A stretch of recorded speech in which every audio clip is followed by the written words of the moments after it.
Hello बच्चों, नमस्कार। मैं हूं नारायण पटेल आपके अपने चैनल पर। आज हम यहां पर उत्तर प्रदेश विद्या ज्ञान मुख्य परीक्षा 2023 उसके लिए गणित का एक मॉडल पेपर लेके आए। हालांकि मैंने पहले भी आप लोगों को कराया, तो आइए आज उसी का हम रिवीजन करेंगे और आप लोग मेरे साथ रिवीजन करिए और देखता हूँ आप कितना इसमें से तैयार हैं। पहला प्रश्न है, 10568 से बनी सबसे छोटी संख्या। तो सबसे छोटी संख्या सभी को पता है बच्चों को।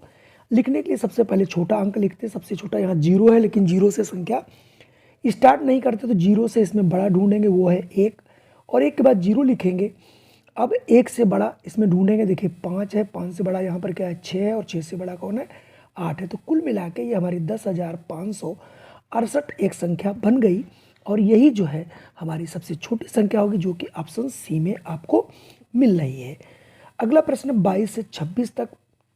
प्रश्न एक ही है कि एक आयताकार मैदान की लंबाई 8 मीटर और चौड़ाई 6 मीटर है। तो ये 8 और 6 का कोई एक आयत है बच्चों आधारित। अब आयत का क्षेत्रफल क्या होता है? क्षेत्रफल होता है लंबाई गुणित चौड़ाई। तो लंबाई है 8, चौड़ाई है 6, तो 8 छक 48 वर्ग मीटर। तो 48 वर्ग मीटर देखिए बी में आ रहा है। आयत का परिमाप, परिमाप क्या होता है, 2 लंबाई प्लस चौड़ाई, यानी 2 गुना लंबाई। आप देख लीजिए यहाँ से 8 है और 6 चौड़ाई है, तो 8 6 14, तो 2 इंटू 14, 14 दूनी 28 मीटर। तो ये भी देखिए ऑप्शन आपका यहाँ से 28 मीटर आपका आ रहा होगा। तो आप 28 यहाँ से तुरंत लगा लीजिए। देखिए ऑप्शन ए में जो है 28 आ भी रहा है। ठीक है, अगला प्रश्न देखते हैं। आयत के 1/4 भाग का क्षेत्रफल कितना होगा? तो चूंकि अभी अभी आपने देखा था कुल क्षेत्रफल आया था 48, तो 48 का अगर हम 1/4 कर दें यानी चौथाई, तो कितना हो जाएगा, 4 एकम 4, 4 दूनी 8 बराबर 12 वर्ग मीटर। तो यहाँ से 12 वर्ग मीटर हो जाएगा। आयत के क्षेत्रफल का सूत्र पहले बता चुका हूँ, लंबाई इंटू चौड़ाई। तो यहाँ से ऑप्शन ए हो जाएगा। चलिए बढ़ते हैं अगले प्रश्न पर। देखिए अगला प्रश्न उसी पर आधारित है। यदि आयत की लंबाई 1/2 कर दिया जाए तो क्षेत्रफल कितना होगा? अब आप लंबाई 1/2 मतलब आधा, यानी लंबाई थी 8, उसका आप आधा करोगे तो आ जाएगा 4। इसका मतलब इसकी लंबाई हो गई 4 और चौड़ाई अभी भी 6 है, तो 4 इंटू 6 क्षेत्रफल पूछ रहा था, तो 6 चौक 24 वर्ग मीटर। तो यहाँ से 26 का बी यानी 24 वर्ग मीटर आंसर आ जाएगा। चलिए बढ़ते हैं अगले प्रश्न पर। अगला प्रश्न है 27 और 28, दो प्रश्न है। एक घनाभ की कोरे क्रमशः 6, 4 और 3 है सेंटीमीटर। तो इन आंकड़ों पर आधारित प्रश्नों के उत्तर दीजिए।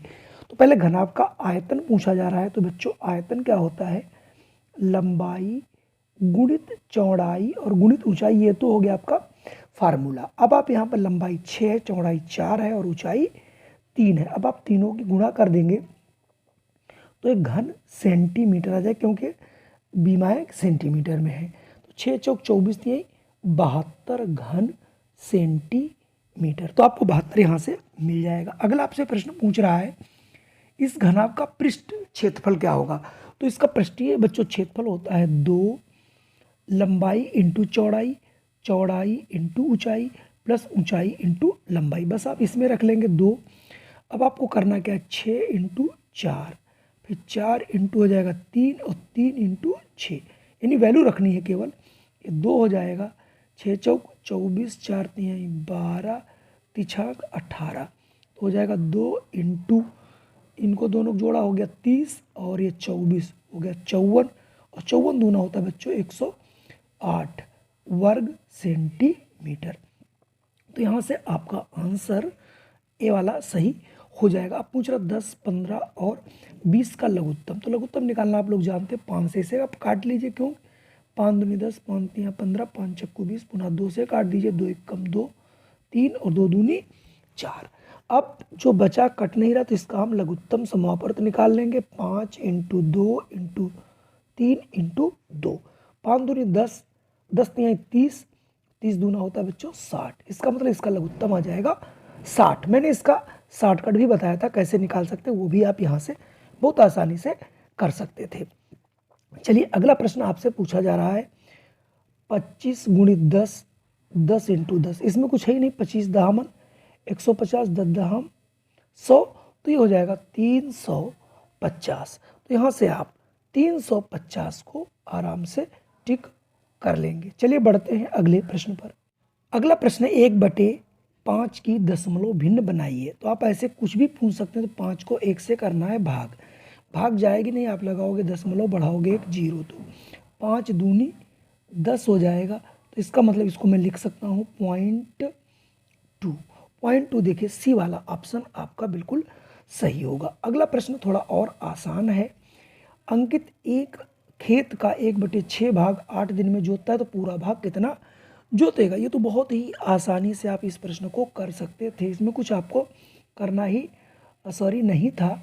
ये देखिए कोई एक खेत था, इसके 6 भाग, इसका 1 भाग करने में इसको लग रहा है 8, तो पूरा भाग करने में कितना लगेगा, 8 छंग 48, यानी यहाँ से आप 48 दिन डायरेक्ट निकाल लेंगे। चूंकि 1/6 भाग है हमारा, 1/6, तो ये 8 के 8, 8 दूनी 16, 8 3 24, 8 छक्को 32, 8 पंजे 40, 8 छंग 48, यानी जब 1/6 भाग करता है आपका 8 दिन में, तो पूरे 6 भाग करेगा, तो 8 छंग 48 दिन। अगर आप पूछ रहा है 3000 का 25% कितना होगा, ये भी बहुत आसान है। आप 3000 लिख लेंगे और का 25% यानी चौथाई, तो हो गया ये 3000 का मीन्स गुणा होता है 25 बटे बच्चों 100, ये दोनों जीरो आपके कट गए, 25 या 75 यानी 750, जो कि ऑप्शन डी में आपको मिल रहा है। अगला प्रश्न है 1 मिनट में कितने सेकंड होते हैं। तो 1 मिनट में बच्चों 60 सेकंड होते हैं, ये बताने की जरूरत नहीं है। त्रिभुज में कितने कोण होते हैं, कोई भी आप अगर त्रिभुज देखें, आप सिंगल में बना दूं, ये मान लो पी क्यू और ये आर, तो यहाँ पर 3 त्रिभुज के ये कोण होते हैं, 3 ही भुजाएं होती हैं। तो यहाँ पर आप 3 जहाँ लिखा आप टिक कर लेंगे। 180 अंश का कोण किस प्रकार का होता है। तो 180 अंश का कोण, उसे हम लोग सरल कोण कहते हैं, रिजु कोण कहते हैं। तो यहाँ से ऑप्शन ए वाला सही होगा। अगला है एक आयताकार मैदान की लंबाई 20 मीटर और क्षेत्रफल 100 वर्ग सेंटीमीटर है, तो उसकी चौड़ाई बताओ। हमें पता है इसका फार्मूला कि आयत का क्षेत्रफल होता है लंबाई गुणित चौड़ाई गुणित ऊंचाई बराबर होता है बच्चों क्षेत्रफल। तो क्षेत्रफल हो गया यहाँ पर 100, लंबाई है 20, चौड़ाई मान लीजिए x हो गई, तो x बराबर 100 बटे 20, 20 एकम 20, 20 पंजे 100, इसका मतलब इसकी चौड़ाई जो है वो 5 मीटर की रही होगी। चलिए बढ़ते हैं अगले प्रश्न पर। देखिए अगला हमारे पास एक प्रश्न है 38 कि 400 रुपये का 1 वर्ष का साधारण ब्याज 16 रुपये है, तो ब्याज दर बताइए। तो दर का फार्मूला बच्चों होता है दर बराबर ब्याज यानी साधारण ब्याज इंटू 100 अपान मूलधन इंटू समय। तो ब्याज बच्चों हो गया यहाँ पर हमारा 16 रुपये इंटू 100, मूलधन कितना है 400 है, और समय 1 वर्ष उसने कहा था, ये दोनों जीरो कट गए, 4 एकम 4 चक्कू 16, इसका मतलब 4% पर पैसा दिया गया है। अगला प्रश्न है एक कार का विक्रय मूल्य 10,000 रुपये है, विक्रय मूल्य ज्ञात करो अगर उस पर 10% लाभ पर बेचा जाए। तो 10,000 का पहले हम 20% निकाल लेंगे, ये हमारा हो गया लाभ। तो कितना ये लाभ हो जाएगा बटे हम देखिए डायरेक्ट 100 करे दे रहे हैं, 1 2 1 2, इसका मतलब 20% था, तो ये हो गया 2,000 रुपये, यानी जितना उसका मूल्य उस पर 2,000 रुपये आपको एक्स्ट्रा देना होगा। तो मूल्य इसका था 10,000, उसमें आप 2,000 और ऐड कर देंगे तो हो जाएगा 12,000। तो यहाँ से ऑप्शन ए वाला आपका सही होगा। अगला है 1/4 प्लस 0.25 प्लस 0.50 प्लस 2 का योग क्या होगा। तो पहले हम 1/4 को भाग कर लेते हैं। तो 4 को हम 1 से जब भाग करोगे, दशमलव लगाओगे, जीरो बढ़ाओगे, 4 दूनी 8, 2 बचेगा, 4 पंजे 20, तो हो गया 0.25 प्लस 0.25 प्लस 0.50 प्लस 2। तो ये देखिए 2.5 हो गया 0.5, और ये 0.5 मिला के हो गया 1, और प्लस ये 2, तो कुल मिला के हो गया बच्चों 3। तो यहाँ से ऑप्शन सी वाला आपका सही होगा। अगला होगा एक घन का आयतन 64 घन सेंटीमीटर। तो घन की कोर बताइए। घन क्या होता है? जिसकी सभी भुजाएं बराबर होती, जैसे लूडो। तो इसका जो आयतन होता है वो होता है भुजा की घात 3, किसका? घन का। ये दिया गया है 64।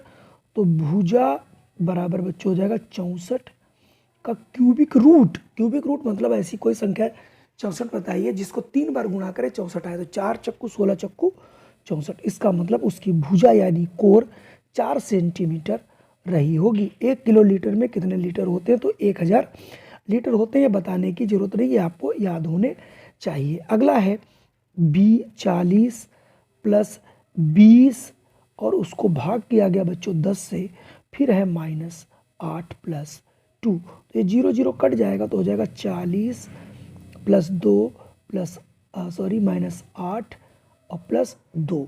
तो 40 2 42 और 2 42 और 2 को 44। और 44 में से जैसे ही आप 8 घटाएंगे तो क्या बचेगा ये आप निकाल सकते हो, 36 बचेगा। तो यहाँ 43 का जो है वो 36 हो जाएगा। तो चलिए बढ़ते हैं अगले प्रश्न पर। अगला प्रश्न है 2 की घात 5 -8। तो पहले हम 2 को 5 बार गुणा करेंगे। तो देखिए 2 को यानी 2, ये क्या लिखा हुआ है? 2 इंटू 2 इंटू 2 इंटू 2 इंटू 2 -8। तो 2 दूनी 4 दूनी 8 दूनी 16 दूनी 32। 32 -8 बराबर होता है बच्चों 24। तो यहाँ देखिए 24 कहीं ना कहीं आंसर, ये देखिए बी में आपका मिल रहा है। तो हम यहाँ से आंसर 24 वाला टिक कर लेंगे। ठीक है। अगला अगर हम प्रश्न की बात करें तो अगला है 68,459 में 6 का स्थानीय मान क्या होगा? तो 6 यहाँ पर लिखा है, 6 10,000 पे है, तो इसका मान हो जाएगा बच्चों 60,000। तो यानी ऑप्शन ए हो जाएगा। 3 अंकों की सबसे बड़ी संख्या कौन सी होगी? सबसे बड़ी होती है 999 है। 2 अंकों की सबसे बड़ी व सबसे छोटी संख्या का अंतर। तो सबसे बड़ी संख्या होती है 99 और सबसे छोटी होती है 10। 2 अंकों की, तो जब आप इनको माइनस करोगे तो आ जाएगा 89। तो यहाँ से ऑप्शन सी को आपको सही कर देना है। अगला प्रश्न देखिए आपके सामने है कि 4 + 2 + 6 भाग 3 गुणित 2। तो इसमें कुछ नहीं करना है, 4 लिखना है प्लस आपको 2 लिख लेना है और 6/3 इंटू 2 लिख देना। 3 1 जा 3, 3 2 जा 6। तो 4 और 2 बच्चों ये हो गया आपका, चलिए 6 + 2 दूनी 4, 6 और 4 मिलके हो गया 10। तो यहाँ पर आपका 10 देखिए आ रहा। मेरी बहुत आसान सवाल है। एक कलम का मूल्य 8 रुपये 40 पैसे। तो 3 कलमों का मूल्य क्या होगा? तो आप 8 रुपये 40 पैसे लिख लेंगे और 3 से इसको गुणा कर देंगे। 3 0 0, 3 चक्कू 12 के 2 हासिल 1, 3 8 24 1 25, 0.2 के बाद यानी 25 रुपये 20 पैसे। तो यहाँ से ऑप्शन बी वाला आपका सही होगा। चलिए पढ़ते हैं अगले प्रश्न पर। अगला संख्या 68,945, 59,000 इकाई दहाई सैकड़ा हज़ार 10,000 59,669 में अंतर ज्ञात कीजिए। तो इसका मतलब ये 68,000 यहाँ पर आप लिख लीजिएगा। ये हो गया 68,945। इसमें से घटा देना है 59,869। ठीक, जैसे आप घटाओगे तो यहाँ पर आप देखिए ये तो बच गया आपका 6, यहाँ 13, 6 दूनी 12, 6 1 7, यहाँ चला गया ये 8 में से 8 गया 0। अब आपका यहाँ पर ये हो गया 16, इसको हासिल दिया 9, 9 में से 9 गया तो होगा 9,076। तो 9,076 ऑप्शन ए है। तो कुल मिला के ये थे आज के हमारे 35 प्रश्न। संभवतः ये प्रश्न आपको जरूर पसंद आए होंगे। वंदे मातरम। फिर मिलते हैं अगली वीडियो के साथ।